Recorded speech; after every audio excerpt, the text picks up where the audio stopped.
वन्दितु सौवसिद्धे ध्रुवमचलमनोवमं गदिं पत्ते वोच्छामि समयपाहुड मिनमोऽसुधकेवली भणिदम् नमः समयसाराय स्वानुभूत्या चकासते चिस्वभावाय भावाय सर्वभावांतरच्छिदे।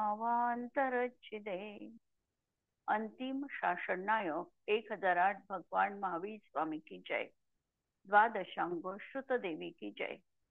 स्वाध्याय कक्ष संपेपर्यंत आपणा सर्वांना चतुर्विध आहाराचा त्याग असणार आहे। समयसार ग्रंथ आपण बघतो आहे आणि समयसार ग्रंथामध्ये ज्ञानी जीव हे म्हणतो आहे आणि मांडतो आहे की मी कर्माचं फल भोगत नाही, मी एक माझ्या शुद्ध आत्मतत्वाचाच एकाग्रतेने अनुभव घेतो।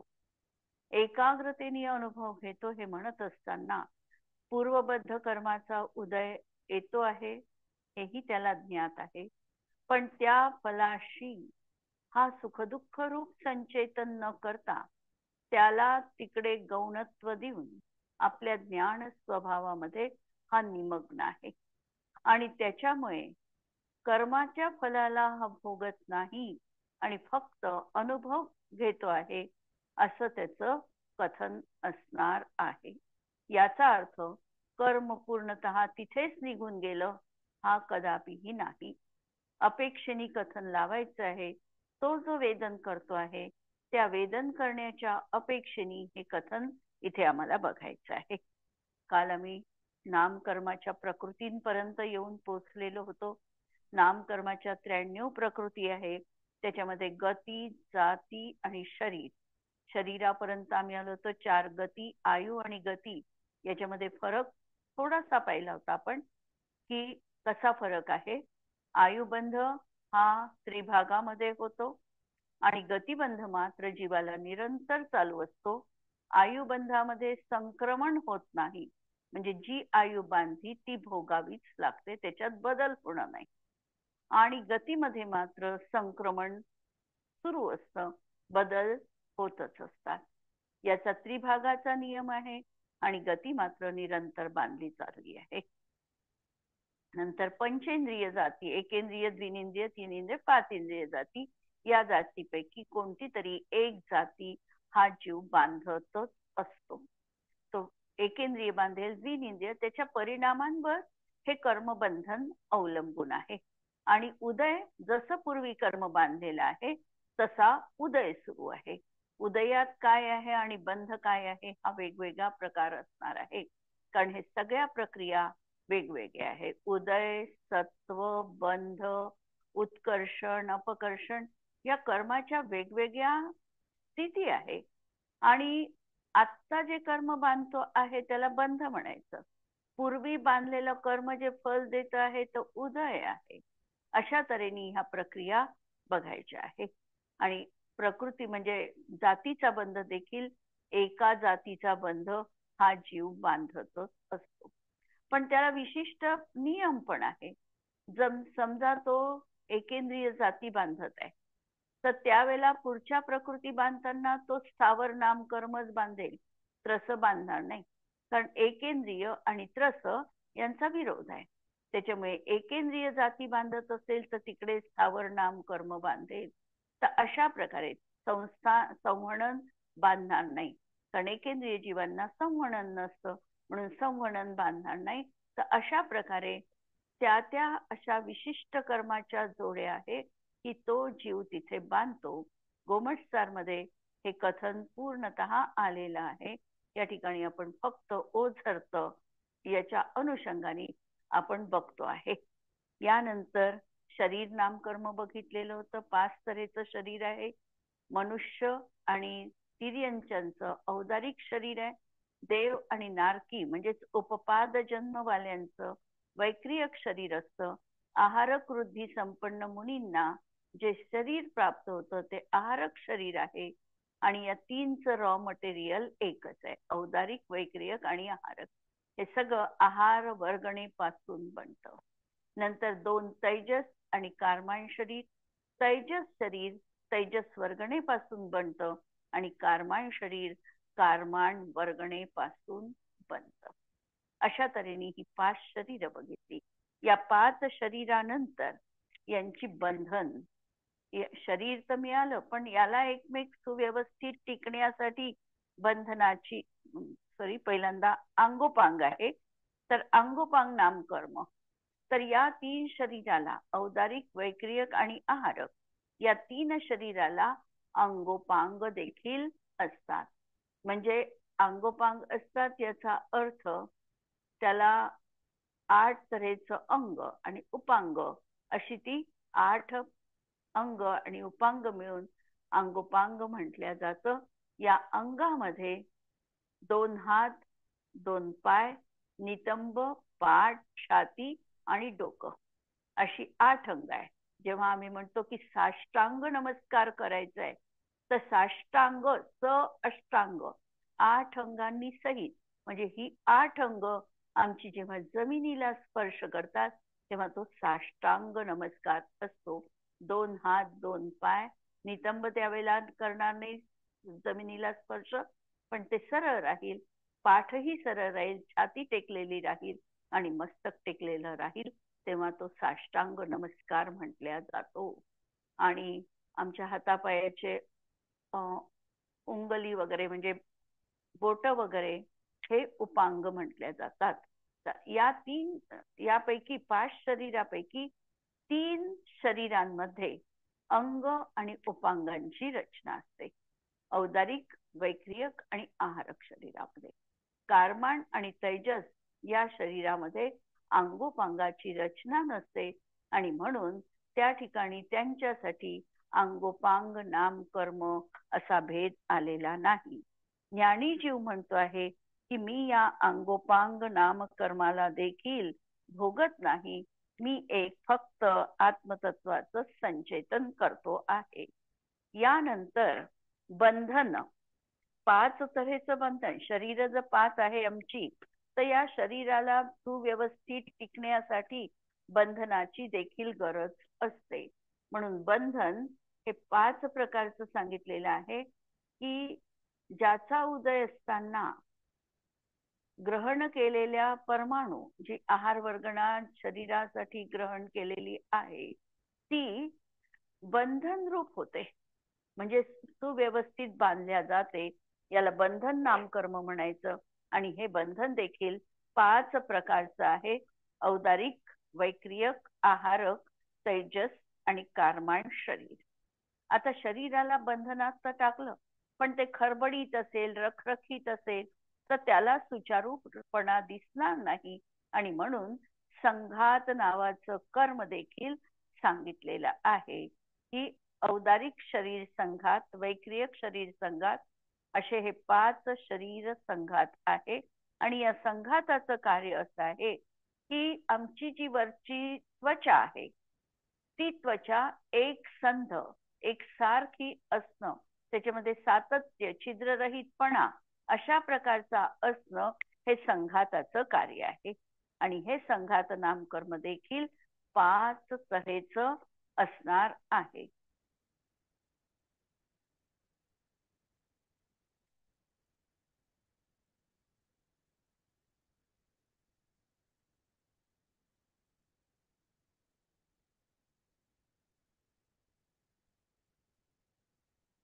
यानंतर संघातानंतर प्रकरण येणार आहे. 5 तऱ्हेचं संघात झालं. नंतर संस्थान. संस्थान याचा अर्थ जे शरीर आम्हाला प्राप्त झालेलं आहे ते कोणत्याही जीवाचं असेल, देवांचं असेल किंवा नारकींचं असेल, तिर्यंचांचं असेल किंवा मनुष्यांचं असेल, या शरीराला विशिष्ट असा आकार असतो. आणि या आकारावरून, शरीराच्या आकारावरून त्याला तशा प्रकारचं संस्थान म्हटलं जातं. म्हणजे जशा प्रकारचा संस्थान नामकर्माचा उदय असेल तशानुसार या औदारिकादी शरीरांना आकार प्राप्त होतो. तर त्याचे देखील 6 प्रकार आहे. एक समचतुरस्र संस्थान. आम्ही हे नाव ऐकलं असतो. तीर्थंकरांच्या जन्माच्या 10 अतिशयामध्ये एक अतिशय आहे की त्यांचं शरीर हे समचतुरस्र संस्थान असतं. म्हणजे ज्याला प्रपोर्शनेट मध्ये शरीर म्हणतो असं त्यांच्या शरीराची आकृती असते, की पाहिल्यानंतर त्याच्या मोहात पडावं अशा प्रकारच्या शरीराची रचना समचतुरस्र संस्थांमध्ये असते. नंतर दुसरं संस्थान आहे न्यग्रोध परिमंडल संस्थान. याच्यामध्ये नाभीचा वरचा भाग जास्त उंच असतो आणि खालचा भाग कमी असतो. अशा तऱ्हेचं संस्थान ज्याचं आहे, शरीराची आकृती ज्याची आहे, त्याला न्यग्रोध म्हणजे वडाच्या झाडासारखं न्यग्रोध परिमंडल संस्थान असं म्हटलं जातं. तिसरं आहे स्वाती संस्थान. वारुळासारखा अधोभाग स्थूल आणि वरचा भाग निमुळता, खालचं स्थूल आणि वरचं निमुळत असं ज्याच्या शरीराचा आकार असतो त्याला स्वाती संस्थान म्हटलं जातं. आणि त्याला स्वाती संस्थान नामकर्माचा त्याला उदय असतो. काहींचं शरीरामध्ये कुठे कुठे बाक असतो, पाठीला कुब्ज निघालेलं असतं, तर अशा शरीराला कुब्जक संस्थान म्हटलं जातं. कुब्जक संस्थान नंतर वामन संस्थान, की जो ठेंगणा आहे त्याचं वामन संस्थान असतं. आणि ज्याच्या शरीराच्या आकृती ह्या बेडोल असतात, कशाला कोणत्याही तऱ्हेचा सिक्वेन्स लागत नाही, अशा तऱ्हेचं विचित्र आकारवालं ज्याचं शरीर असतं त्याला हुंडक संस्थान म्हटल्या जातं. तर आता जे सर्व देव भोगभूमीतील जे मनुष्य असतात ते, नंतर भोगभूमीतील तिर्यंच, तीर्थंकर, बलभद्र, नारायण, प्रतिनारायण आणि चक्रवर्ती या सगळ्या जीवांचं समचतुरस्र संस्थान असते. नारकींचं नियमानी हुंडक संस्थान असतं आणि एकेंद्रिय आणि विकलेंद्रियाचे हे हुंडक संस्थान असतं. आणि मनुष्य आणि संज्ञी पंचेंद्रिय तिर्यंचांमध्ये 6ही प्रकारचे संस्थान असू शकतात. तर संस्थानाच्या बाबतीत हा नियम लावायचा की देव, भोगभूमीतले मनुष्य, तिर्यंच, तीर्थंकर, बलभद्र, नारायण, प्रतिनारायण आणि चक्रवर्ती यांचं समचतुरस्र संस्थान असतं. नारकींचं हुंडकच संस्थान असतं. एकेंद्रिय आणि विकलेंद्रिय या जीवांचं हुंडक संस्थान असतं. आणि मनुष्य आणि तिर्यंच, बाकीचे राहिलेले तिर्यंच जीव यांचे 6ही प्रकारचे संस्थान असू शकतात. अशा तऱ्हेची शरीराची त्यांची आकृती असते. तर ज्ञानी जीव म्हणतो की मी या संस्थानाचंही याचाही मी भोगता नाही, मी केवळ माझ्या आत्मतत्वाचं संचेतन करतो आहे. संहनन नाम कर्म त्यानंतर येणार आहे. संहननामध्ये जी शरीर यष्टी आहे, हाडाची जी संरचना आहे, याचं कशा प्रकारचं गठन केलेलं असतं की जेणेकरून काही हाडं पडली एखादी व्यक्ती की लगेच फ्रॅक्चर, आणि काही कितीही पडली आपटली तरीही देखील त्याचं शरीर अत्यंत मजबूत असतं. तर याच्यावर त्याचं संहनन अवलंबून असतं.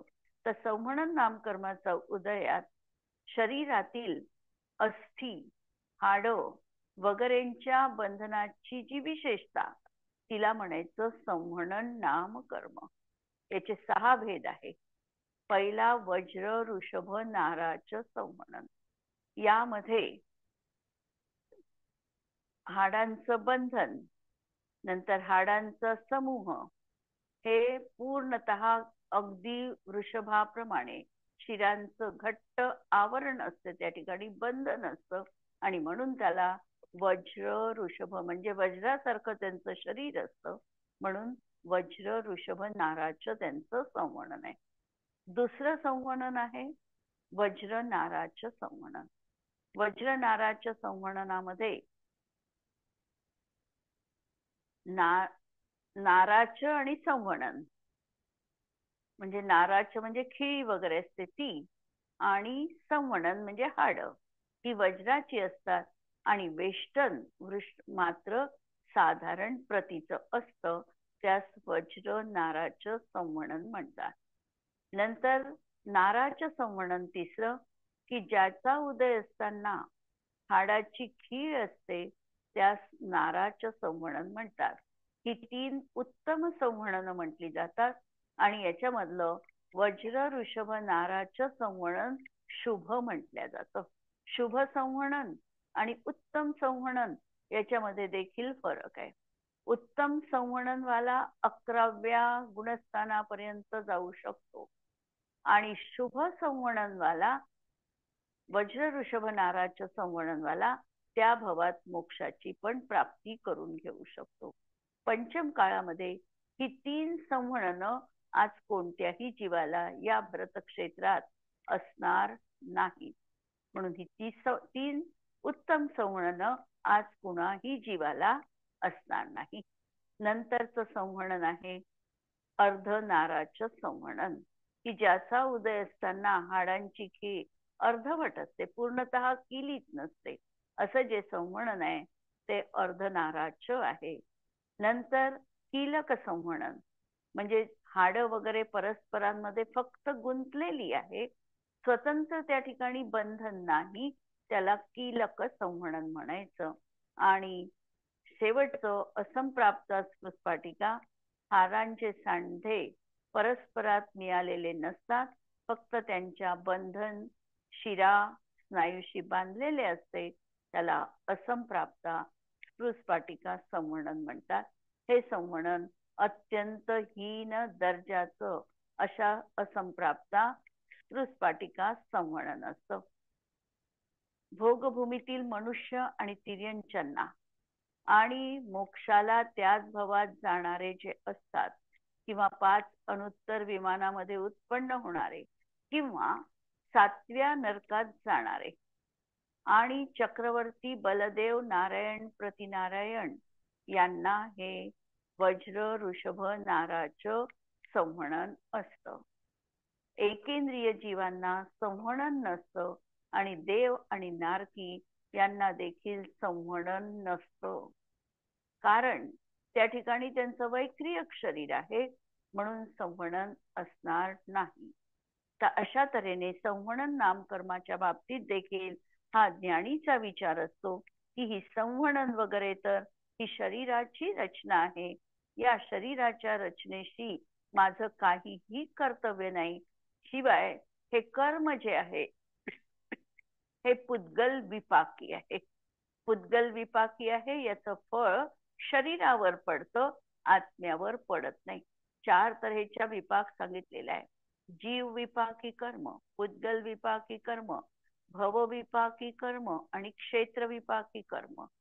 त्यापैकी भवविपाकी 4 आयु भवविपाकी कर्म आहे.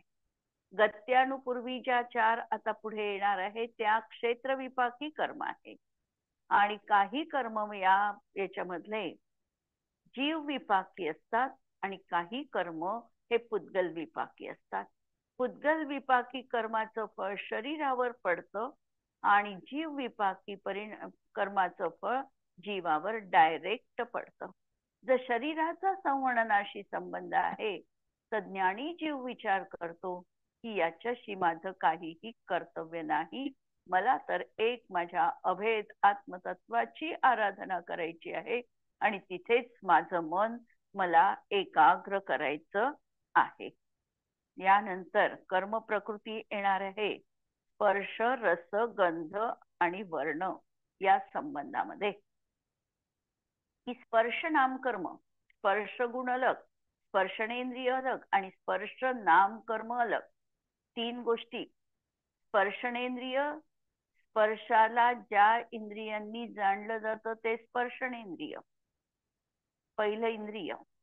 नंतर स्पर्शगुण, स्पर्शनेंद्रियांनी जो जाणल्या जातो तो स्पर्शगुण.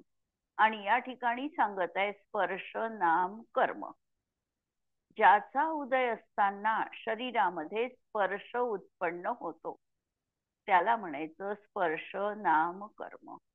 आमचं हे औदारिक शरीर आहे, हे शरीर जे आहे हे पौद्गलिक आहे. पुद्गलाचा अविनाभावी गुण असणार आहे स्पर्श रस गंध वर्ण, आणि म्हणून यामध्ये स्पर्श गुण आहे. हा स्पर्श गुण म्हणजे स्पर्श नाम कर्मानी आम्हाला प्राप्त झालेल्या शरीरातला तो गुणधर्म आहे. हा स्पर्श हा 8 तऱ्हेचा स्पर्श आहे. स्निग्ध, रुक्ष, शीत, उष्ण, हलका, भारी आणि मृदू आणि कठोर. तर या 8 कर्मरूप मी याचं फळ भोगत नाही. स्पर्श तर ही पुद्गलाचं वैशिष्ट्य आहे. ही पुद्गल विपाकी कर्म आहे. त्यामुळे स्पर्श कशा प्रकारचा आहे, शरीर मृदू आहे, मुलायम आहे की कठोर आहे, की उष्ण नाडी आहे की थंड नाडी आहे, याच्याशी मला माझं काहीही कर्तव्य नाही. मला तर या स्पर्शातीत अशा आत्म्याचा अनुभव घ्यायचा आहे. स्पर्श हा आत्म्याचा गुणधर्मच नाहीये. स्पर्शाचं ज्ञान करून घेणं हा आत्म्याचा स्वभाव आहे. पण स्पर्शरूप होणं हा आत्म्याचा स्वभाव नाही. आणि म्हणून तो संचेतन करतो आहे की मी असा अखंड आत्म्याचा अनुभव घेतो आहे. यानंतर रस नाम कर्म. रस नाम कर्माच्या बाबतीतही 3 तऱ्हेचं बघायचं. रस एक आम्ही जो पुद्गलाचा गुणधर्म सांगतो तो. नंतर रसनेंद्रिय आणि हे रस नाम कर्म. रसनेंद्रियाच्या माध्यमातून जो जाणल्या जातो तो रस गुण, आणि रसाचं ज्याच्यामुळे ज्ञान होतं ते रसनेंद्रिय. रसाचं ज्ञान कुठे होतं? आम्ही रसनेंद्रिय साधारणतः जीभीला आम्ही रसनेंद्रिय म्हणतो. लहान मुलांना सांगण्यासाठी ठीक आहे की जीभ म्हणजे आमचं रसनेंद्रिय आहे. पण जिभेवर आम्ही एखादी वस्तू ठेवतो आणि आम्हाला थंडतेचा किंवा उष्णतेचा अनुभव येतो. जिभेनी हा जो आम्हाला अनुभव दिलेला आहे थंड किंवा उष्णतेचा, हा म्हणजे स्पर्श गुणाचं कार्य आहे. ज्या ठिकाणी ज्या पॉइंटला आम्हाला रसाचं ज्ञान होईल, तिखट, कडू, गोड, आंबट, तुरट याचं, ते आमचे म्हणजे रसनेंद्रियावरचे जिभेवरचे पॉइंट विशिष्ट, तेवढंच रसनेंद्रिय आहे. हेही आम्ही बारीक लक्षात घ्यायचंय. तर हे रसनेंद्रिय याच्या माध्यमातून जे ज्ञान झालं पहा, काही ठिकाणी आम्हाला जास्त त्या याचा स्वाद लक्षात येतो. काही ठिकाणी आम्ही स्पर्श झाला नाही तर आम्हाला तिखटपणा किंवा कडूपणा समजत नाही. त्या विशिष्ट पॉइंटला जर त्याचा स्पर्श झाला तरच त्या कडूपणाचं किंवा गोडपणाचं ज्ञान होतं. असे जे आमचे जिभेवर असणारे थोडे असे वर आलेले जे पॉइंट आहे त्या पॉइंटला फक्त आम्ही रसनेंद्रिय म्हणू शकतो. आणि हा रस नाम कर्माचा उदय, की आमचं शरीर जे आहे या शरीरामध्ये देखील अशा प्रकारचा रस असतो आणि याला रस नाम कर्माच्या उदयाने तो आम्हाला प्राप्त होतोय. याचे 5 भेद: तिक्त, कटू, मधुर, कषायला आणि लवण म्हणजे क्षार रस नाम कर्म. या ठिकाणी 5 तऱ्हेचे रस सांगितले: मधुर रस, आम्ल रस, तिक्त रस, कटुक रस आणि कषाय म्हणजे तुरट रस. या नामकर्माचं फळ मी भोगत नाही. हे पुद्गल विपाकी कर्म आहे आणि याचं फळ भोगणं हे माझं कर्तव्य नाही किंवा मी ते भोगत नाही. अशा तऱ्हेने नंतर गंध, की ज्याचा उदय असताना शरीरामध्ये गंध उत्पन्न होतो. आम्हाला लहानपणी आम्ही सुगंधश्मीची कथा ऐकलेली आहे आणि ती सुगंधा नावाची जी कन्या असते तिच्या शरीरामध्ये सुगंध येत असतो तिच्या शरीराचा. आता हा सुगंध नामकर्माचा तिच्या म्हणजे तिला उदय सुरू आहे. आणि एखादी व्यक्ती जवळ आली की आम्हाला वाटतं ही कधी दूर जाईल. तिच्या शरीरामध्ये दुर्गंधीचं आम्हाला वेदन होतं, म्हणजे तो दुर्गंध नामकर्माचा उदय असतो. आणि प्रत्येकाच्या शरीराला हा गंध असतोच. आज वैज्ञानिक देखील हे सांगतात की आता ते कुत्र्याला गंधाचं जास्त ज्ञान असतं, तर त्या व्यक्तीने ते सुंगल्यानंतर बरोबर त्याच व्यक्तीपर्यंत जातं. याचाच अर्थ प्रत्येकाच्या बोटाचा ठसा जसा अलग अलग असतो तसा त्याचा गंध देखील अलग अलग असतो. तर असं हे दोन मध्ये कॅटेगरीत टाकलं, सुगंध आणि दुर्गंध नामकर्म. तर परत घ्राणेंद्रिय आणि गंध नामकर्म. तर ज्याच्या माध्यमातून गंधाचं ज्ञान होतं ते घ्राणेंद्रिय, आणि जो समजतो तो गंध. आणि इथे शरीरासंबंधी लावायचं आहे की गंध नामकर्माचा उदय. म्हणून मी सुगंधी गंध नामकर्माचं वेदन करत नाही, अनुभव करत नाही, फल भोगत नाही, किंवा असुगंधी नामकर्माचं देखील मी फल भोगत नाही. यानंतर येणार आहे वर्ण नामकर्म. वर्ण नामकर्माच्या बाबतीमध्ये देखील वर्ण हा चक्षु इंद्रियाचा विषय आहे. म्हणजे चक्षु इंद्रियाच्या माध्यमातून जे आम्हाला ज्ञान होतं त्याला वर्ण म्हणायचं. आणि वर्णाचं ज्याच्यामुळे ज्ञान होतं ते चक्षु इंद्रिय. वर्ण आणि आकार या दोन गोष्टी चक्षु इंद्रियाच्या माध्यमातून आम्हाला समजतात. तर हे वर्ण देखील 5 प्रकारचे: शुक्ल वर्ण, रक्तवर्ण, पीतवर्ण, हरितवर्ण आणि कृष्णवर्ण. तर याचं देखील ज्ञान, याचं देखील मी भोग भोगत नाही, तर मी फक्त याचा आत्म्याचाच अनुभव घेतो आहे, अशा तऱ्हेचा भाव ज्ञानीच्या जीवनामध्ये असतो. काही कर्म प्रकृती याच्यामधल्या पुद्गल विपाकी कर्म प्रकृती आहे. त्यानंतर गत्यानुपूर्वी नाम कर्म हे एक वैशिष्ट्यपूर्ण असं कर्म आहे. आणि काल मी जसं सांगितलं की आमच्या शरीराचं संचलन करण्याचं कार्य हे 93 प्रकृती करत आहे. म्हणजे आमच्या शरीराची रचना कशी असायला पाहिजे हे या 93 नामकर्माच्या प्रकृतींच्या माध्यमातून निश्चित केले जातं. प्रत्येक डिपार्टमेंट सांभाळण्यासाठी एक एक स्वतंत्र असं खातं त्यांनी निर्माण केलेलं आहे, आणि ते खातं त्यांचं काम करत आहे, आणि आम्ही त्याच्यामध्ये काहीही करू शकत नाही. जसा कर्माचा उदय आहे त्या उदयानुसार आमच्या शरीराचं सगळं संचलन त्या ठिकाणी सुरू आहे. मग कधी कधी आम्हाला प्रश्न पडतो की जर मी शरीराचं काही करू शकत नाही, तर आम्ही खातो, पितो, व्यायाम करतो, योगा करतो, हे सगळं करतो, आणि याचा शरीरावर परिणाम होतो की नाही होत, असा जर प्रश्न आमच्या मनात आला असेल, तर आमच्या परिणामांच्या निमित्ताने तिकडे नामकर्मामध्ये अदलबदल घडू शकतो. आणि आमचं नामकर्म बदललं की आमच्या शरीरामध्ये देखील बदल घडू शकतात. आणि जे आम्ही खातो, पितो वगैरे हे सगळ्या क्रिया करतो, यांचा आणि त्या शरीराचा निमित्त नैमित्तिक संबंध आहे. त्या ठिकाणी याच्यामुळे हे कार्य झालं असं निर्णय आम्हाला देता येत नाही. फक्त निमित्त नैमित्तिक संबंध त्या ठिकाणी आम्हाला बघायचा असणार आहे. ही अणुपूर्वी नामकर्म हे देखील अत्यंत वेगळ्या दर्जाचं असं कर्म आहे. ज्या वेळेला व्यक्तीचं मरण होतं, मरण झाल्यानंतर तो हा भव सोडून जी त्याला आयु प्राप्त झाली असेल ती आयु धारण करण्यासाठी गमन करतो, ज्याला विग्रह गती असं म्हटलं जातं.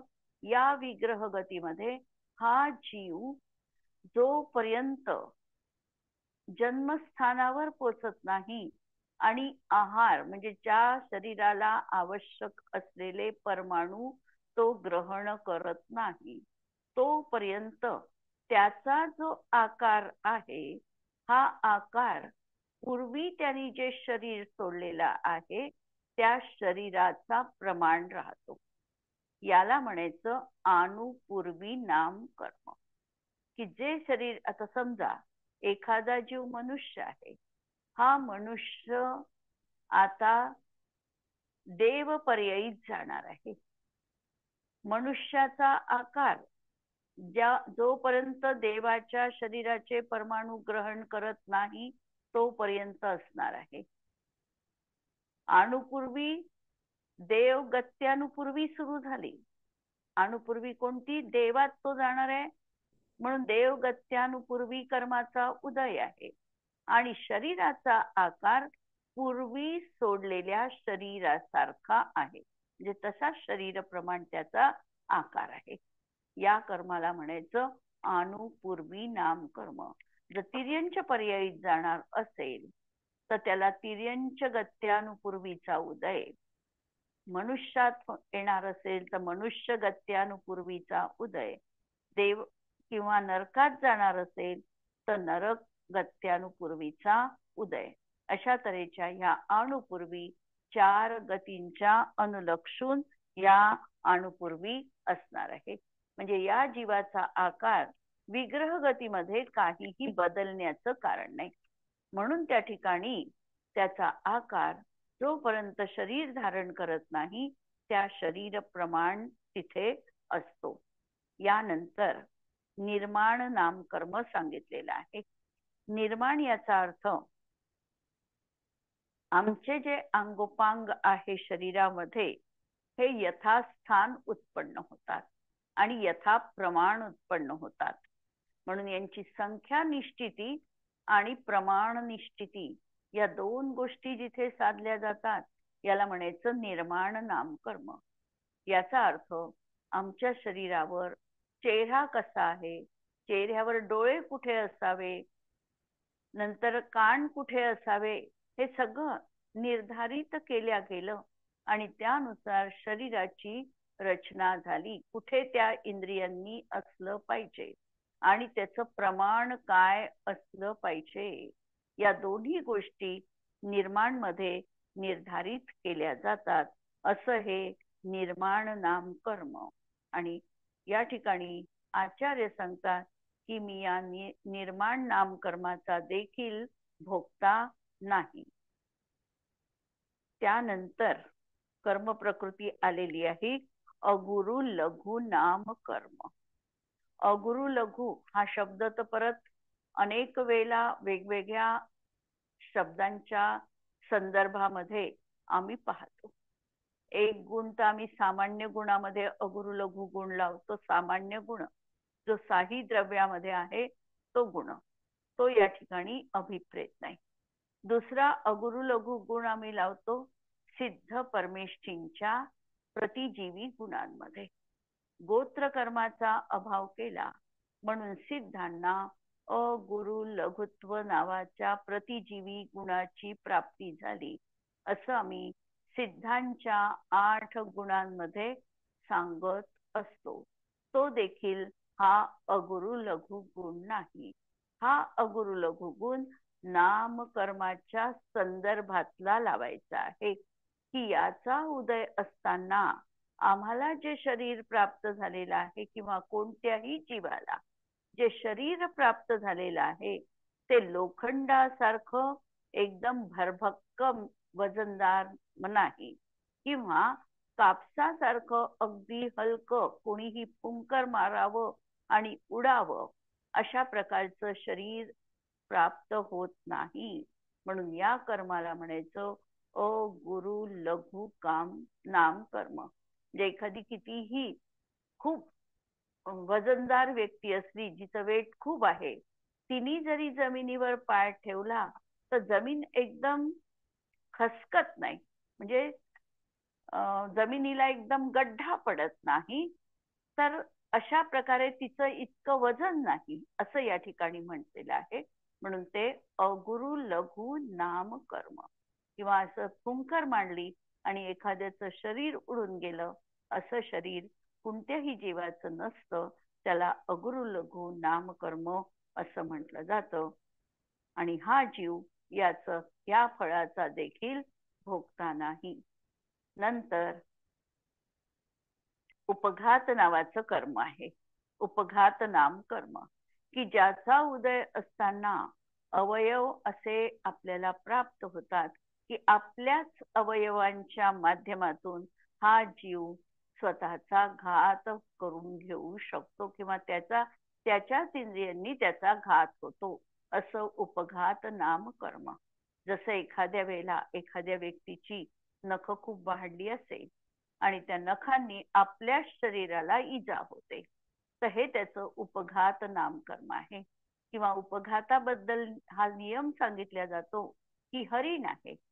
हरिण ज्या वेळेला त्याच्या मागे एखादा शिकारी लागतो किंवा वाघ लागतो तेव्हा तो जोरदार पळतो, झाडीमध्ये दडण्याचा प्रयत्न करतो आणि त्याच्या नेमक्या शिंगांमुळे त्या झाडीमध्ये तो अडकून पडतो, पुढे जाऊ शकत नाही.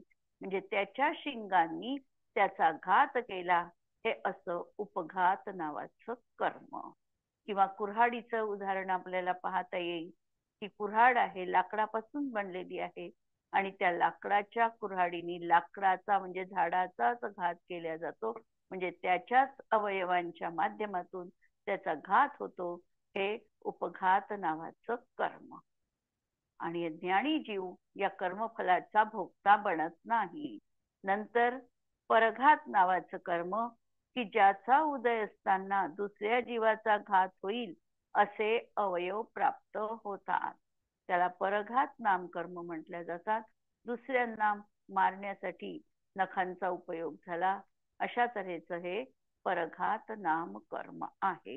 बाकीच्या कर्मांचं वर्णन आपण उद्याच्या याच्यामध्ये बघूया. आज आपण इथे थांबू.